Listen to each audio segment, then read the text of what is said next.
ড্রামাটির শুরুতেই female lead শাওকে দেখানো হয় হসপিটালে এসেছিল ওর বয়ফ্রেন্ডের সাথে দেখা করতে। ওর বয়ফ্রেন্ড অনেকটাই বেশি অসুস্থ ছিল। শাও ওর বয়ফ্রেন্ডকে বলছিল তুমি কোনো চিন্তা করো না, তোমাকে একদম তাড়াতাড়ি সুস্থ করে তুলবো। এখানে ডক্টর চেক আপ করার পর জানায় ওর ব্রেন টিউমারটি অনেকটাই বেশি ছড়িয়ে পড়েছে, তাই তাড়াতাড়ি এটার সার্জারি করতে হবে, নয়তো আর বেশি দিন বাঁচতে পারবে না। শাও বলে আমি ওর সার্জারি করার সব ব্যবস্থা করে দেব। ডক্টর বলে তাহলে তুমি কিছুদিনের ভিতরেই 25,000 টাকা আগে এখানে জমা দিয়ে দাও। তখন শাওয়ের বয়ফ্রেন্ড ডক্টরকে বলে আমি একদমই চিকিৎসা করাতে চাই না, তাই আপনি এইসব কোনো কিছুই করবেন না। শাও ওর বয়ফ্রেন্ডকে বলে তুমি চুপ করো, আমি তোমার জন্য সব টাকা নিয়ে আসবো, কোনো চিন্তা করো না। ডক্টর বলে তাহলে আপনি তাড়াতাড়ি করে ওনার জন্য ওই স্পেশাল মেডিসিনটা নিয়ে আসুন, যেটা পেলে উনি খুব তাড়াতাড়ি সুস্থ হয়ে যাবে। শাও ওর বয়ফ্রেন্ডকে বলে তুমি এখানে আমার জন্য অপেক্ষা করো। আর চলে যেতে নিচ্ছিল, ওর বয়ফ্রেন্ড যেতে দেয় না, বলে চলো আমরা দুজনে এখন ব্রেকআপ করে নিই, আমি অনেকটাই বেশি অসুস্থ। শাও বলে তোমাকে কে বললো আমি ব্রেকআপ করে নেব, কিছুদিন পরেই তুমি সুস্থ হয়ে যাবে, তাই ব্রেকআপ করার কোনো প্রশ্নই আসে না। আর আমি তো যাচ্ছি তোমার জন্য মেডিসিন নিয়ে আসতে।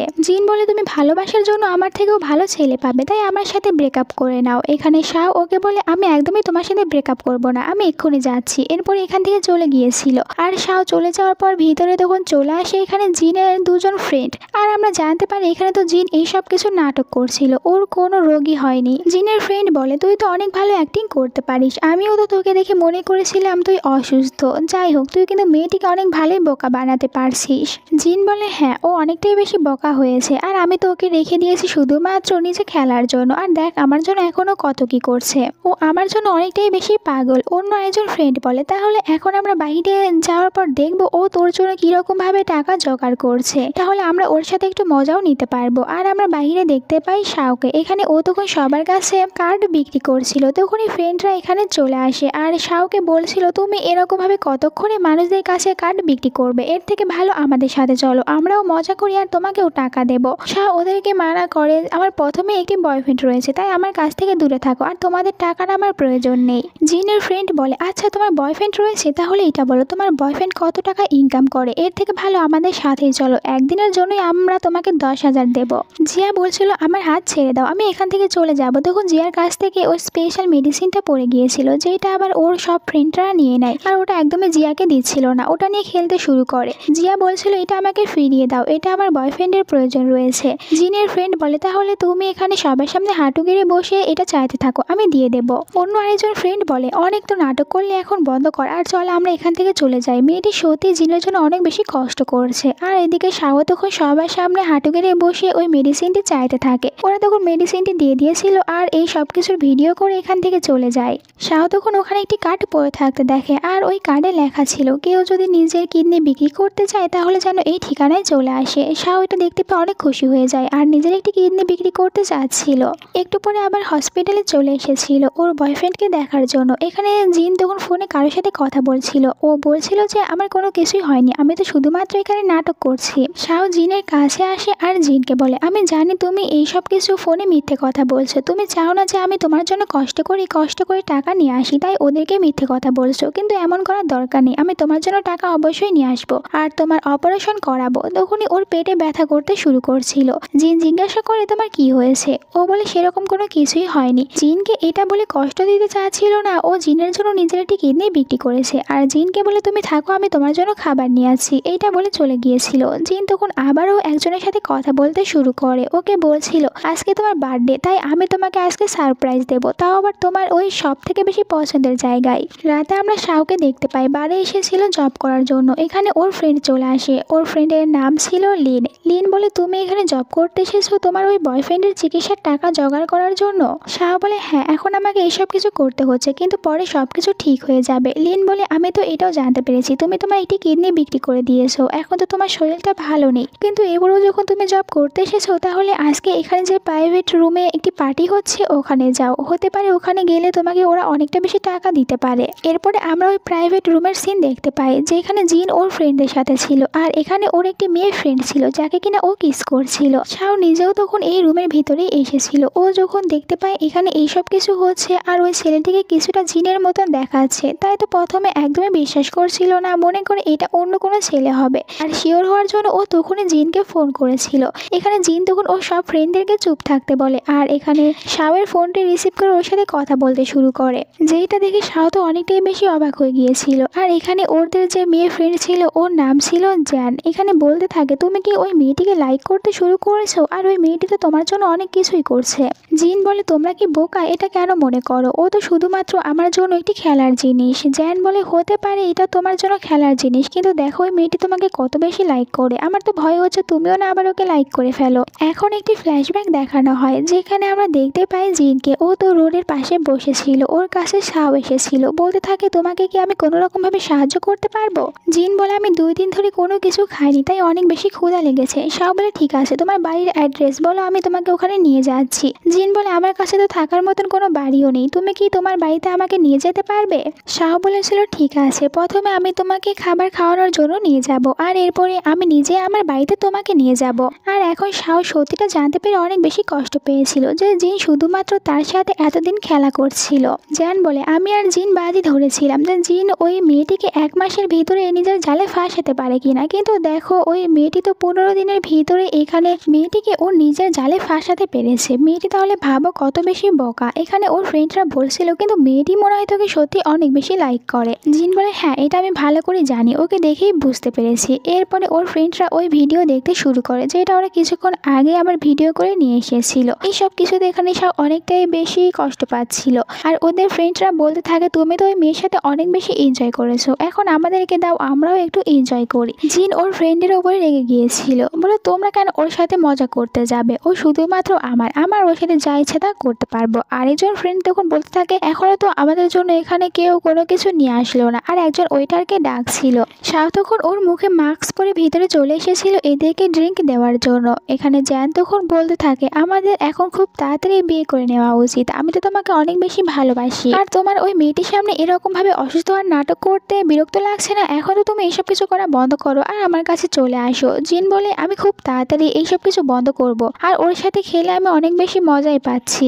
শাও তখন কিছুদিন আগের একটি কথা মনে করে। একদিন ও বাড়িতে রিপোর্ট দেখতে পেয়েছিল জিনের যে জিনের এরকম ব্রেন টিউমার হয়েছে। তখন জিন চলে আসে আর বলে তুমি তাহলে আজকে ফাইনালি এই রিপোর্টটা দেখতেই পেয়েছো, না আমরা দুজনে তাহলে ব্রেকআপ করে নিই, কারণ এখন আমি অনেকটাই বেশি অসুস্থ, কিছুদিন পর মারা যাব। শাও বলে তোমাকে কে বললো ব্রেকআপ করতে হবে? আমি নিজে টাকা জোগাড় করব, এরপরে তোমাকে চিকিৎসা করাবো, এরপর আমরা দুজনে একসাথেই থাকতে পারবো, তুমি ভয় পেও না। শাও জিনকে অনেক বেশি ভালোবাসতো আর ওকে অনেক বেশি বিশ্বাস করতো, ওর জন্য সবকিছুই করতে রাজি ছিল। কিন্তু দেখা যায় জিনই তো ওর সাথে এখানে খেলা করছিল। জিনের ফ্রেন্ড বলে তুমি এখন ওই মেয়েটিকে বলে দাও তুমি আর ওই মেয়েটির সাথে থাকতে চাও না, তোমার কি ওর সাথে থাকতে বোরিং লাগছে না? জিন বলে যদিও বোরিং লাগছে কিন্তু আমি মজা পাচ্ছি। শাওয়ের হাত থেকে তখন অয়নের একটি গ্লাস নিচে পড়ে ভেঙে যায়, এই কারণে জ্যান ওর উপরে অনেকটাই রেগে যায়, ওকে অনেক জোরে থাপ্পড় মেরেছিল। আর বলে তুমি কি জানো আমি যে ড্রেসটি পরে আসছি এটার দাম কত? তুমি এইসব জব করে কিছুতেই আমার এই ড্রেসের টাকা দিতে পারবে না। তো শাও ওদেরকে সরি বলেছিল, কিন্তু এরপরেও জ্যান এখানে ধাক্কা দিয়ে শাওকে নিচে ফেলে দেয়। এরপরে বলছিল তুমি এখন তাড়াতাড়ি আমাকে এই ড্রেসের টাকা দাও। শাও বলে সরি আমার ভুল হয়ে গিয়েছে, আমি এখান থেকে চলে যাচ্ছি, অন্য কাউকে পাঠিয়ে দেব। শাও চলে যেতে নিলে বলে ওঠে জিন আমি কি তোমাকে এখান থেকে যেতে বলেছি? আর তুমি তোমার মুখে এরকম মাস্ক পরে কাজ করতে কেন এসেছো? এই মাস্কটি খোলো। জ্যান শাওকে বলে যখন তুমি টাকা দিতে পারবে না তাহলে এখানে তুমি ড্রিঙ্ক করো। শাও ওকে সরি বলে আমি ড্রিঙ্ক করি না, ড্রিঙ্কে আমার অ্যালার্জি রয়েছে তাই আমি করতে পারবো না। তখনই ভিতরে এসেছিল শাওয়ের ফ্রেন্ড লিন, বলছিল আপনি ওকে ক্ষমা করে দিন, এখানে আজকে প্রথম জব করতে এসেছে, আমি ওর হয়ে এখানে ড্রিঙ্ক ঠিক করে নিচ্ছি। জিন এতেও রেগে যায়, আমি কি তোমাকে বলেছি আমাদের ভিতরে এসে কথা বলো, তুমি কেন ওর হয়ে কথা বলছো? লিনকে বকা দিয়েছিল, এটা যার কাজ তাকেই করতে হবে। জ্যান তখন জোর করে এখানে শাওয়ের মুখ থেকে মাস্কটি খুলে ফেলেছিল, এরপরে শাওকে জোর করে আবার ড্রিঙ্ক করাতে শুরু করে। এইটা দেখার পর লিন বলে আপনারা ওকে প্লিজ এখান থেকে যেতে দিন, কারণ ওর তো একদিন আগেই সার্জারি হয়েছে, আর এখন যদি ড্রিঙ্ক করে তাহলে শরীরটা অনেক বেশি খারাপ হয়ে যাবে। জিন তখন ওর একটি রিং খুলে ছুঁড়ে দিয়েছিল শাওয়ের দিকে, বলে এটা উঠাও আর এখান থেকে চলে যাও। তখন শাও মনে করতে থাকে একদিন তো জিন অনেক সুন্দরভাবে ওকে একটি রিং পরিয়ে দিয়ে প্রপোজ করেছিল ওকে বিয়ে করার জন্য। শাও এতে অনেক খুশি হয়েছিল আর ওকে বিয়ে করার জন্য রাজিও হয়ে গিয়েছিল। শাও এখন এটা দেখে কষ্ট পেয়েছিল যে জিন আসলে এরকম একটি মানুষ, তাই ওই রিংটি উঠিয়ে নিয়েছিল। জিন যখন ওকে দেখতে পায় তখন বলে তোমাকে দেখতে তো কিছুটা আমার গার্লফ্রেন্ডের মতন, কিন্তু তুমি কিছুতে আমার গার্লফ্রেন্ড হতে পারো না, কারণ যদি আমার গার্লফ্রেন্ড হতো তাহলে কখনোই এই রিংটি তুলতো না, আর এটা যখন তুমি তুলেছো তাহলে এটা নিয়ে চলে যাও, এটা বিক্রি করলে তুমি অনেক বেশি টাকা পাবে। তখন বারের ম্যানেজার এসেছিল আর শাওকে বলে দেখো শুধুমাত্র একটু ড্রিঙ্ক করার জন্য তোমাকে এত দামি একটি রিং দিয়েছে, তাই তোমাকে এখন এখানে জিনের সামনে বসে ওকে সরি বলবে। শাহ বলে কিন্তু আমি ওকে সরি কেন বলতে যাব, কারণ আমি তো ওনার কাছ থেকে কোনো কিছু নিইওনি আর উনি আমাকে সাহায্যও করেনি। এটা শোনার পর ম্যানেজার তখন ওকে জোর করে এখানে সরি বলতে বলছিল। লিন ভয় পেয়ে যায়, ওদেরকে বলে যে এবারের মতো শাহকে ক্ষমা করে দিতে, কারণ শাহ ওর নিজের বয়ফ্রেন্ডকে বাঁচানোর জন্য নিজের একটি কিডনি বিক্রি করে দিয়েছে। তো জিন বলে ঠিক আছে, একে এখান থেকে নিয়ে চলে যাও। পরের সিনে আমরা শাহকে হসপিটালে দেখতে পাই। ওর যখন জ্ঞান ফিরে এসেছিল তখন এখানে ডক্টর ইয়ানকে দেখতে পাই। ডক্টর ইয়ান ওর ছোটবেলার ফ্রেন্ড ছিল। ইয়ান বলে কালকে তুমি রোডে পড়েছিলে, একজন ভালো মানুষ তোমাকে হসপিটালে নিয়ে এসেছিল, আর তখন আমি ডিউটিতে ছিলাম, তাই তোমার চিকিৎসা করাতে পেরেছি। আর তুমি আমাকে এটা বলো, তুমি তোমার একটি কিডনি বিক্রি কেন করেছো? শাহ বলে এই কথা বাদ দাও, এটা তো এখন অতীত হয়ে গিয়েছে। ইয়ান বলে তুমি যেহেতু একটি কিডনি বিক্রি করেছো তাই তোমার এত বেশি ড্রিঙ্ক করা ঠিক হয়নি, এতে করে তোমার ক্ষতি হয়ে যাবে। শাহ বলে ঠিক আছে, আমি নেক্সট টাইম থেকে আমার নিজের খেয়াল রাখবো। ইয়ান বলে তোমার যদি কোনো সাহায্যের প্রয়োজন হয় তাহলে আমাকে অবশ্যই বলবে। শাহ বলে ঠিক আছে। এরপরে আমরা শাহকে বাড়িতে দেখতে পাই। ও তো এখানে কিছু জিনিসপত্র প্যাক করছিল, তখন ওর কাছে জিন আসে। জিন শাহকে বলে ডক্টর আমাকে বলেছে তুমি 5 লাখ টাকা জমা দিতে পেরেছিলে, তাই তো আমার সার্জারি খুব তাড়াতাড়ি করিয়ে দিয়েছে, এখন আমি একদমই সুস্থ হয়ে গিয়েছি। তুমি আমাকে বলো টাকার জন্য তুমি কার কাছ থেকে টাকা ধার নিয়েছো, আমি তোমার সাথে কাজ করে ওদেরকে টাকা ফিরিয়ে দেব। শাহ তো ওর কথাগুলো শুনে অনেকটাই রেগে যাচ্ছিল আর ওকে বলে দেয় চলো আমরা ব্রেকআপ করে নেই। জিন বলে হঠাৎ করে তোমার কি হয়েছে, ব্রেকআপ করার কথা কেন বলছো? তুমি তো জানো আমি তোমাকে কত বেশি ভালোবাসি। শাহ বলে আমি তোমার সব জিনিসপত্রগুলো প্যাক করে দিয়েছি, এইগুলো নাও আর আমার বাড়ি থেকে বের হয়ে যাও। জিন তখন ওর শরীর চেক করতে থাকে আর বলে তুমি কি অসুস্থ হয়েছো নাকি অন্য কিছু? শাহ রেগে ওকে বাড়ি থেকে ধাক্কা দিয়ে বের করে দিয়েছিল আর বলে যাও তো এখান থেকে, বললাম তো আমাদের ব্রেকআপ হয়ে গিয়েছে। কিন্তু জিন তো এখান থেকে যাচ্ছিলই না, ও বারবার বলতে থাকে শাহকে দরজা খোলার জন্য। এরকম ভাবে তো পুরো রাত পার হয়ে যায়। সকালে ও আবার উঠে পড়েছিল, শাহকে ডাকতে শুরু করে। একটু পরে শাহ বাইরে আসে আর বলে তুমি এখন এখান থেকে কেন যাওনি? আমি তো বলেছি আমাদের ব্রেকআপ হয়েছে, তাই প্লিজ এখানে থাকা বন্ধ করো, এখান থেকে চলে যাও। জিন বলে কিন্তু আমাকে তুমি এটা বলো আমি কি ভুল করেছি, তোমাকে কিভাবে কষ্ট দিয়েছি যে তুমি আমার কাছ থেকে ব্রেকআপ চাচ্ছ? শাহের হাত ধরেছিল, তাই শাহ বলে আমার হাত ছাড়ো। তখন শাহের ব্যাগটি নিচে পড়ে গিয়েছিল, যার ভিতর থেকে ওই রিংটি পড়ে যায়, যে এটা আসলে জিনই ওকে দিয়েছিল। জিন এটা দেখতে পায়, ওকে কিছু বলতে নেবে এর আগে এখানে অজ্ঞান হয়ে গিয়েছিল। আর শাহ মনে করে জিন এখানে অ্যাক্টিং করছে, তাই বলে এবার তো উঠে পড়ো, আমি জানি তুমি সবসময় অ্যাক্টিং করো, তাই এবার অ্যাক্টিং করার কোনো দরকার নেই, তুমি আর এবার আমাকে বোকা বানাতে পারবে না। কিন্তু এরপরেও দেখা যায় জিন এখানে একদমই উঠে না। পরের সিনে আমরা জিনকে হসপিটালে দেখতে পাই, যেখানে ওর ফ্রেন্ডরা ছিল। জিনের ফ্রেন্ড জিনকে বলে তুমি তো ধরতে গেলে 2 দিন কমায় ছিলে, এখন তোমার জ্ঞান ফিরেছে। ও এখানে খুঁজতে থাকে শাহকে। ওর ফ্রেন্ড বলে দেখো তুমি 2 দিন ধরে হসপিটাল ছিলে, কিন্তু শাহ তোমাকে একবারও দেখতে আসেনি। এই 2 দিন জ্যান তোমার অনেক বেশি কেয়ার করেছে। জ্যান এখানে জিনের জন্য স্যুপ বানিয়ে নিয়ে এসেছিল। জিন যখন এটা খাচ্ছিল তখন ওর বারবার শাহের কথা মনে পড়ে। শাহ তার জন্য এরকমই স্যুপ বানিয়ে নিয়ে আসতো, তাই তো জ্যানের আনা স্যুপটি নিচে ফেলে দেয়, বলে এটা একদমই ভালো না। ওর ফ্রেন্ড রেগে যায়, তুমি জ্যানের সাথে এরকম ব্যবহার কিভাবে করতে পারো? তুমি কি জানো এই 2 দিন ও কত বেশি কষ্ট করেছে তোমার জন্য? জিন রেগে ওর ফ্রেন্ডদেরকে বলে তোমরা এখান থেকে বাইরে যাও, আমাকে একা থাকতে দাও। পরের সিনে আমরা দেখতে পাই ইয়ান আর শাহকে, তারা দুজনে বাইরে এসেছিল। এখানে শাহের চোখের ভিতরে কিছু একটা চলে যায়, ওটা ইয়ান দেখতে থাকে। তখন এসেছিল এখানে জিন, ওদের দুজনকে একসাথে দেখে ও তো ইয়ানকে অনেক জোরে একটি পাঞ্চ মারে। এরপরে শাহকে বলে আমি এখন বুঝতে পারছি যে তুমি কেন আমার থেকে ব্রেকআপ নিতে চাচ্ছ, কারণ তুমি তো এখন নতুন আরেকজনকে পেয়েছো, তাই আমাকে ভুলে যেতে চাচ্ছ। এখানে বলে শাহ একদম ঠিক কথাই বলেছো, কারণ এখন আমি এর সাথে রয়েছি, তাই তোমার সাথে ব্রেকআপ করতে চাচ্ছি। জিন বলে কিন্তু আমরা দুজনে তো একে অপরকে প্রমিস করেছিলাম আমরা দুজনে সবসময় একসাথে থাকবো, তাহলে কেন এখন আমাকে ছেড়ে চলে যাচ্ছ? শাহ বলে আমি ওটা শুধুমাত্র মজা করে তোমাকে বলেছিলাম, কারণ দেখো তোমার কাছে কোনো টাকাই নেই, তুমি অনেকটাই বেশি গরিব। জিন বলে তাহলে তুমি টাকার জন্যই আমাকে ছেড়ে চলে যাচ্ছ? কিন্তু প্রথমে তো তুমি বলেছিলে তোমার টাকার কোনো দরকার নেই, তুমি আমাকে সত্যি অনেক বেশি ভালোবাসো। শাহ বলে দেখো ওইসব কিছু তখন বলেছিলাম, কিন্তু এখন আমি জানি টাকার অনেক বেশি প্রয়োজন, আর তোমার থেকে এখানে ইয়ান অনেক বেশি ভালো, ও ভালো একটি জব করে, আর এর ওপর থেকে ও ভালো একজন ডক্টর, আর তুমি তো শুধুমাত্র ছোটখাটো জব করো, যেটা দিয়ে আমি ভালোভাবে খাবারও খেতে পারবো না। জিন বলে তাহলে এখন তুমি তোমার আসল রূপে চলে এসেছো, তুমি একজন গোল্ড ডিগার। এখানে বলছিল শাহ এটাকে গোল্ড ডিগার বলে কিনা আমি জানি না, কিন্তু আমার কাছে টাকার প্রয়োজন রয়েছে যেটা তুমি দিতে পারবে না। আর জিন ওকে যে রিংটি পরিয়ে দিয়েছিল ওটা তো হাত থেকে খুলে ফেলে দিয়েছিল। জিন এইসব কিছু দেখে রেগে এখান থেকে চলে যায়। তখন ইয়ান বলছিল শাহকে তুমি ওকে আমাদের সত্যিটা কেন বলে দিলে না, আমরা তো এখনো ডেট করছি না, তাহলে ওকে মিথ্যে কথা কেন বললে?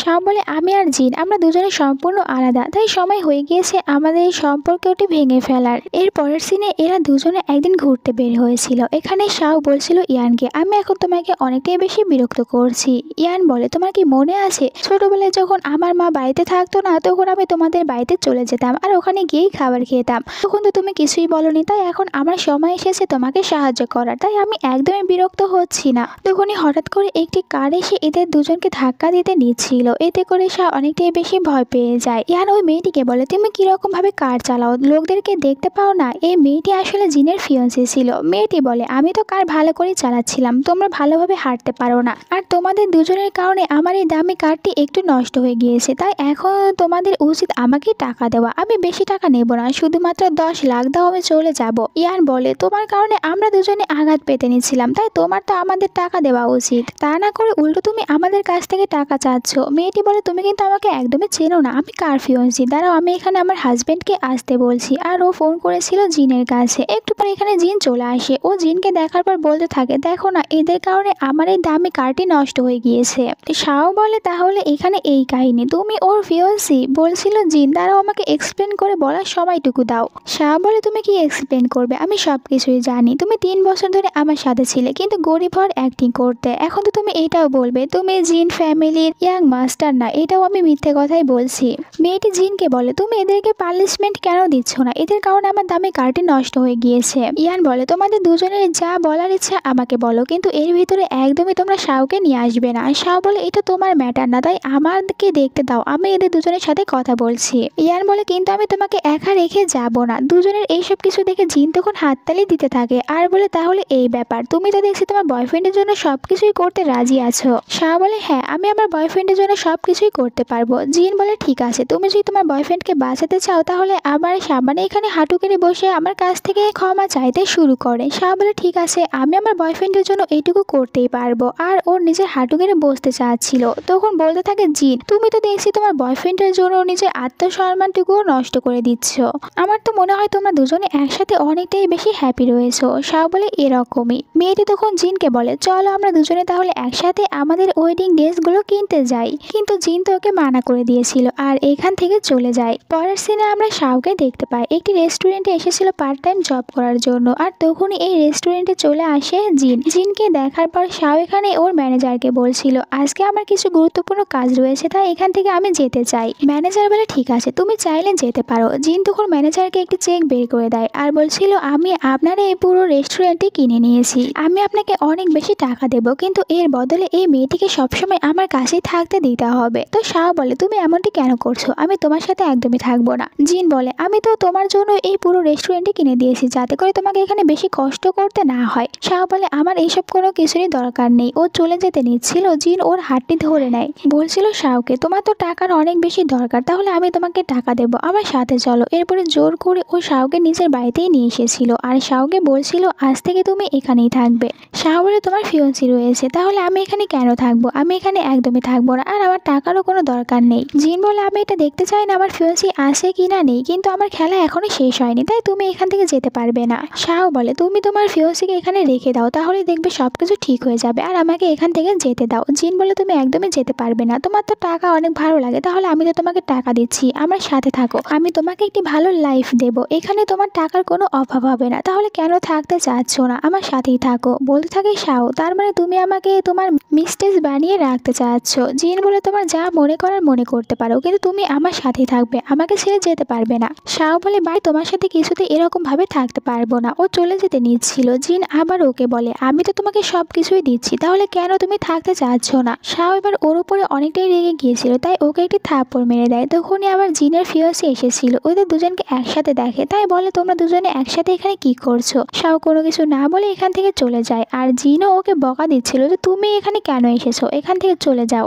মেয়েটি তখন একজনের কাছে ফোন করেছিল আর তাকে বলছিল ওই শাও নামের মেয়েটিকে আমার এঙ্গেজমেন্টের পার্টিতে একদম সেম আমার মতন করে সাজিয়ে পাঠিয়ে দেবে। এরপরে আমরা ওই মেয়েটিকে দেখতে পাই, এর কাছে ফোন করেছিল সুজি। তো মেয়েটি এখানে সুজির বলা সব কথার মতন ভাবে এখানে সাজিয়ে দিচ্ছিল শাওকে। শাও বলে, আমাকে এসব কিছু কেন পড়াচ্ছে, আমি তো ওখানে শুধুমাত্র ওইটারের কাজ করতে যাব। মেয়েটি বলে, আমার কথার উপরে কথা কেন বলছো, ওখানে তোমাকে এরকম ভাবে সেজে যেতে হবে। আর শাওকে পুরোপুরি ভাবে রেডি করে দিয়েছিল। এরপরে সুজির কাছে ফোন করে বলে, আপনি যেরকমটি করতে বলেছেন আমি ওই রকমটিই করেছি। পরের সিনে আমরা এঙ্গেজমেন্টের পার্টির সিন দেখতে পাই। এখানে যখন শাও এসেছিল তখন ওর কাছে একটি মেয়ে চলে আসে, ওকে দেখার পর বলছিল, তুমি এখানে কেন একদম সুজির মতো ড্রেস পরে চলে এসেছো? আর এখানে যে জিনের ফ্রেন্ড ছিল ও বলে তোমাকে তো দেখে ওই মেয়েটি মনে হচ্ছে যে কিনা সবসময় জিনের পিছে ঘুরঘুর করতো, তাহলে আজকে এখানে কেন এসেছো? জিনের ফিয়ন্সি হতে? আমাদের মনে হচ্ছে তুমি তো ওর ফিয়ন্সিকে সরিয়ে দিয়ে নিজেই বিয়ে করতে চাচ্ছ। এখানে বলে শাও, কিন্তু আমি এমনটি কেন করব? আমি শুধুমাত্র এখানে ওয়েটারের কাজ করার জন্য এসেছি।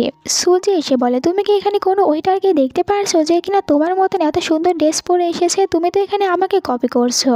আর ওর ফ্রেন্ডদেরকে বলে এখানে শাওকে বুলিং করার জন্য। আর শাও যে ওর মতো সেম ড্রেস পরে এসেছিল এই জন্য বলছিল শাওয়ের ওই ড্রেসটিকে ছিঁড়ে ফেলার জন্য। আর জোর করে তখন শাওকে পার্টি থেকে বের করে দিতে চাচ্ছিল। তখনই ভিতরে জিন এসেছিল। ওদের সবাইকে বলে তোমরা এখানে এসব কি করছো? ওর ফ্রিয়ন্সি বলে দেখো না, এই মেয়েটি এখানে আমার মতন ড্রেস পরে এসেছে আর ও কিনা আমাদের আজকের এই সুন্দর পার্টিটা নষ্ট করতে চাচ্ছিল, তাই ওকে এখান থেকে বের করে দিচ্ছি। জিন ওর নিজের কোটটি খুলে এখানে আবার শাওকে পরিয়ে দিয়েছিল, কারণ শাওয়ের ড্রেস কিছুটা ছিঁড়ে গিয়েছিল। এরপরে বলতে থাকে তোমরা এখানে এসব কিছু করে একদমই ভালো করনি। জিনের ফ্রেন্ড বলে তুমি এই মেয়েটিকে এখানে কেন সাহায্য করছো? তুমি কি জানো ওই মেয়েটি এখানে কি করেছে? এরপরে ভিডিও দেখাতে শুরু করে যে কিরকম ভাবে ও এখানে দেখো সেম ড্রেস পরে এসেছে আর চাচ্ছিল তোমার সাথে এঙ্গেজমেন্ট করতে। এখানে তো তোমার ফিয়ন্সি একদম ঠিক কাজই করেছে।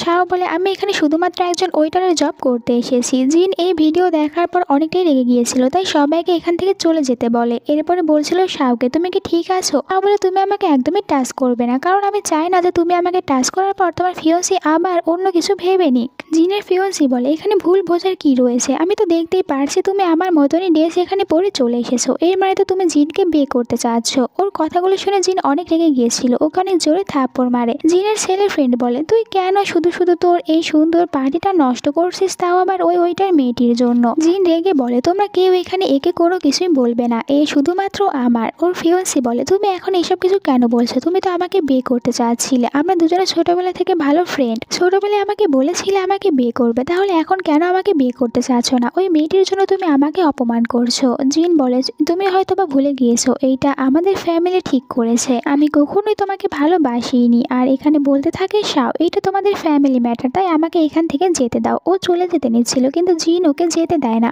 জিন শাওকে বলছিল তুমি এখানে একদমই রাগ করে চলে যেও না, আমি তোমাকে সবকিছু বুঝিয়ে বলছি। আমি ওকে কখনো লাইকই করিনি, আমি শুধুমাত্র তোমাকেই লাইক করেছি, তাই আমার কথাগুলো বিশ্বাস করো। শাও বলে আমি তোমার কোনো কথা বিশ্বাস করতে চাই না, কারণ আমি তোমার সত্যিটা জানি, তুমি যে আসলে কতটা রিচ আমি এটাও জানি। এখানে বলছিল জিন কিন্তু তুমি এসব কিছু কিভাবে জানো? আমি তো তোমাকে কোনো কিছুই বলিনি। শাও বলে ওই দিন আমি লুকিয়ে তোমার রুমে গিয়েছিলাম, ওখান থেকে তোমার আইডেন্টি বের করেছি আর জানতে পেরেছি তুমি জিন ফ্যামিলির এখন ইয়াং মাস্টার। আর ওই দিন বারেও তো আমি তোমাকে দেখেছি, যেখানে তুমি তো অনেকটাই বেশি এনজয় করছিলে জানের সাথে।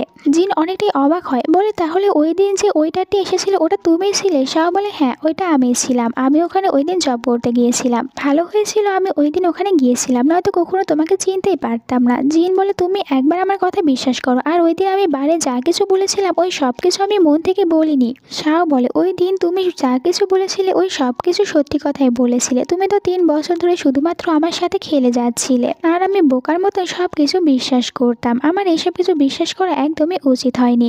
জিন শাওকে সরি বলে ওই দিন আমি বারে তোমাকে জোর করে ড্রিঙ্ক করতে বলেছিলাম, এই কারণে আমি তোমাকে আবারও সরি বলছি। শাও বলে সরি তোমার বলার দরকার নেই, সরি তো আমার বলতে হবে, কারণ আমি না জেনে তোমার সাথে ছিলাম আর না জানি তুমি এই 3 বছরে আমার সাথে থেকে কত বেশি কষ্ট করেছো, ভালো করে খাবার খেতে পারোনি। আর আমি যখন কষ্ট পেয়ে কান্না করতাম তখন হয়তোবা তোমার কাছেও এটা অনেক বেশি মজা লাগতো, কারণ তুমি তো আমার সাথে খেলতে এসেছিলে, 3 বছর আমার সাথে তুমি খেলেছো আর নিজে মজা পেয়েছো এই সব কিছু করে। জিন এরপরেও বলছিল আমি তোমাকে আবারও সরি বলছি, আর ওই দিন আমি একদমই মন থেকে সবকিছু বলিনি, তুমি চাইলে এখানে আমাকে শাস্তি দিতে পারো। আর ও নিজেই তখন ওয়াইনের বোতলগুলো ওর মাথায় ভাঙতে শুরু করে আর বলে তুমি চাইলে আমি আরো কিছু করে তোমাকে প্রমাণ দিতে পারি, একবার বলো আমাকে কি করতে হবে। শাও বলে আমি শুধু তোমার কাছ থেকে এটাই চাই যে তুমি আমার কাছ থেকে দূরে থাকো আর কখনোই আমার কাছে এসো না। জিন বলে আমি তো এটা একদমই করতে পারবো না, তুমি এইটা ছাড়া অন্য কিছু বলো। আমি মানছি আমি ভুল করেছি, তোমার সাথে এরকম ভাবে খেলা ঠিক হয়নি। শাও বলে কিন্তু এখন অনেকটাই লেট হয়ে গিয়েছে আর আমি কখনোই তোমার মতন একটি রিচ ছেলের সাথে থাকতে পারবো না, আমি আমার সাধারণ লাইফেই ঠিক আছি।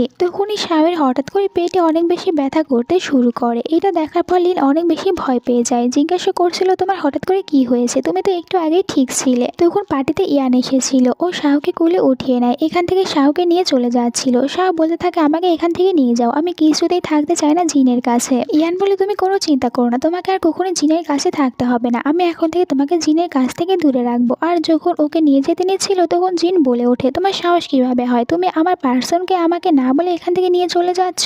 ইয়ান বলে, এখন আমি তোমার সাথে কথা বলে সময় নষ্ট করতে চাচ্ছি না, কারণ এখন শাওয়ের শরীরটা অনেক বেশি খারাপ, ওকে হসপিটালে নিয়ে যেতে হবে, কারণ ওর কাছে ওর নিজের একটি কিডনি নেই। জিন বলে, এই কথাটির মানে কি? আমাকে ভালো করে বুঝিয়ে বলো, আমি কোনো কিছু বুঝতে পারছি না। কিন্তু ইয়ান ওকে কোনো কিছু না বলে এখান থেকে শাওকে নিয়ে চলে যায়। পরের সিনে আমরা শাওকে হসপিটালে দেখতে পাই। এখানে শাওয়ের শরীরটা অনেক বেশি খারাপ ছিল, তাই ওকে অপারেশন রুমে নিয়ে যাওয়া হয়। জিনের ম্যানেজার তখন শাওয়ের রিপোর্ট নিয়ে এসে দেয়। এইটা দেখার পর জিন জানতে পারে শাওয়ের কাছে শাওয়ের নিজের একটি কিডনি নেই, ও তো ওটা বিক্রি করে দিয়েছে। ম্যানেজার বলে, শাও যখন জানতে পেরেছিল আপনার সার্জারির জন্য অনেক বেশি টাকা লাগবে, তখন নিজের একটি কিডনি বিক্রি করে দিয়েছে। এইটা জানার পর জিন বলে, একটি মেয়ে কতটা বেশি বোকা হতে পারে, আর এইতে আমারই ভুল। আমার ওর সামনে এরকমভাবে অ্যাক্টিং করা একদমই উচিত হয়নি। ও আমার জন্য নিজের কিডনিটাই বিক্রি করেছে। তখন জিনের ফ্রেন্ড এসেছিল, জিনকে বলে, তুমি এখানে এই মেয়েটির জন্য সময় নষ্ট করছো, আর ওইদিকে তোমার এঙ্গেজমেন্টের সময়টি শেষ হয়ে যাচ্ছে। তো জিন বলে, আমি একদমই ওখানে যাব না। এতে ওর ফ্রেন্ড রেগে যায় যে তুমি তোমার ফিয়ন্সিকে ধোকা দিচ্ছ, তাও আবার এই শুধুমাত্র একটি গরিব মেয়ের কারণে। এই মেয়ের ভিতরে কি রয়েছে?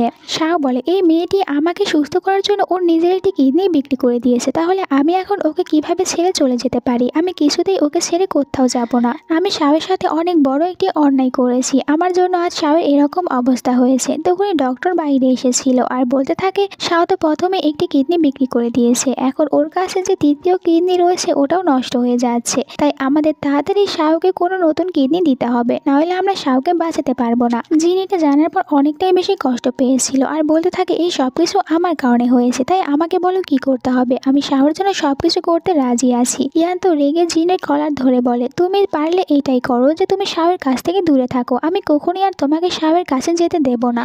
পরের সিনে শাওকে দেখতে পায়, ওর সাথে ইয়ান দেখা করতে এসেছিল আর ওকে এখানে খাবার খেতে বলছিল। শাও তখন ইয়ানকে বলে, আচ্ছা কেউ যদি আমাকে কিডনি ডোনেট করতে না পারে তাহলে আমি কি মারা যাব? ইয়ান বলে, তুমি এরকম কথা কেন চিন্তা করছো? আমি থাকতে তোমার কোনো কিছুই হবে না। একটু পরে আবার ভিতরে এসেছিল জিন, ও দেখা করতে এসেছিল শাওয়ের সাথে। শাও ওকে দেখার পর বলে, তুমি এখানে কেন এসেছো? জিন বলে, আমার তোমার চিন্তা হচ্ছিল, তাই তোমাকে দেখতে এসেছি। শাও বলে, তুমি এটাই দেখতে এসেছো যে আমি যদি মারা যাই তাহলে তুমি আবার কার সাথে খেলবে, তাই দেখতে এসেছো আমি বেঁচে আছি কিনা?